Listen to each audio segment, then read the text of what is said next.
Okay, welcome back. Last of the 3 videos in this lesson, and this is about deposition. So your book now should look something like this. Okay, you've got the types of erosion at the top, types of transportation down here. So a river's doing these things. It's eroding away, it's wearing away the banks in the riverbed and the particles that it's carrying, and it's transporting, it's carrying that eroded material downstream. The last process that we're interested in is called deposition. Deposition is where the river drops off the material that it's carrying because it's no longer got the energy to carry it any further down the river. Now you'll recognise this diagram from when we talked about the river's long profile. Okay, so this is a basic graph here. This is the height of the river, this is the distance from the source.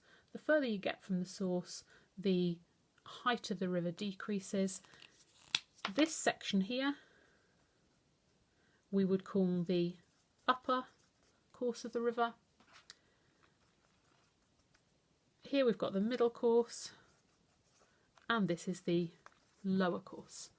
Okay, the gradient, the steepness of the river, it's steepest here, it's flattening out in the middle course, and it's becoming very flat towards the mouth of the river.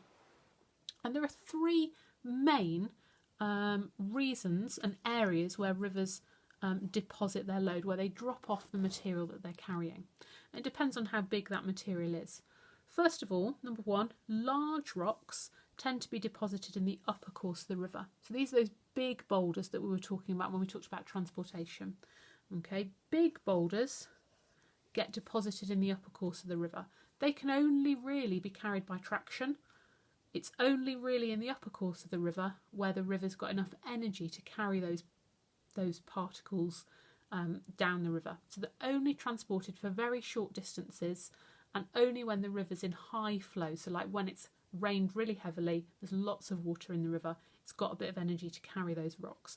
They don't get further than the upper course unless they're broken up further into smaller pieces of load, and then they might travel down into the middle course of the river. In the middle course of the river, you tend to get more meanders, river bends. Okay, the river tends to flatten out and it starts to meander through the countryside. Okay, and in these areas where you've got river meanders, you also get deposition, and we'll learn about meanders in a couple of lessons' time. Okay, but on the inside bend of river meanders, you tend to get deposition happening. The smaller sediment is carried down into the middle course of the river, and it's deposited on the river banks on the inside of river bends because water's flowing more slowly on the inside of a river bend.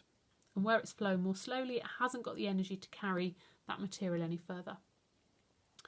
And then lastly, where a river comes to its mouth, close to where it meets the sea,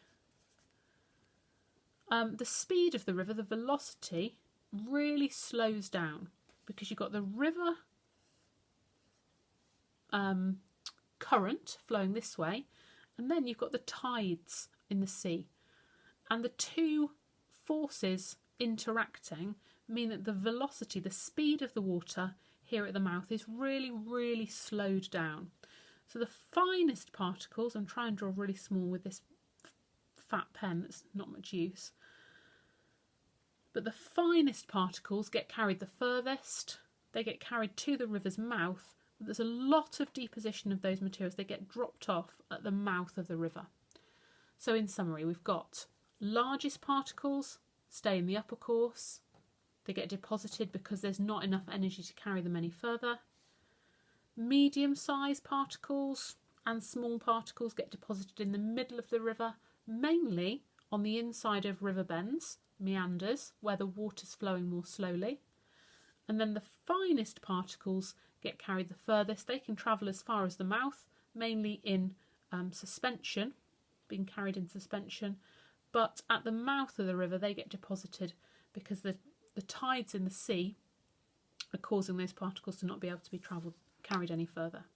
So, last task, there's no little video to watch for this, But on the PowerPoint, oh, take my finger off the camera until I'm getting used to doing this as much as you guys are. So on the PowerPoint, there's this information here. You can write down the bit at the top. You can do the little diagram here, okay, and maybe annotate it with some of the information that I've put onto mine. Okay. Lastly, there are some further extension and thinking questions on the last slide of the PowerPoint, okay, which you can have a go at if you want to challenge yourselves a bit more. Lovely. Well, nice to talk to you all in a strange sort of a way. Keep working hard, okay, and importantly, I would say keep your notes all together. I know lots of you take lots of pride in your books. Continue to do so. Okay, make sure that you've got all of these notes really well collected, well together, so that when we get back into school, okay, you've got everything there where you need it. Okay, I'll put some more videos up again soon. Bye.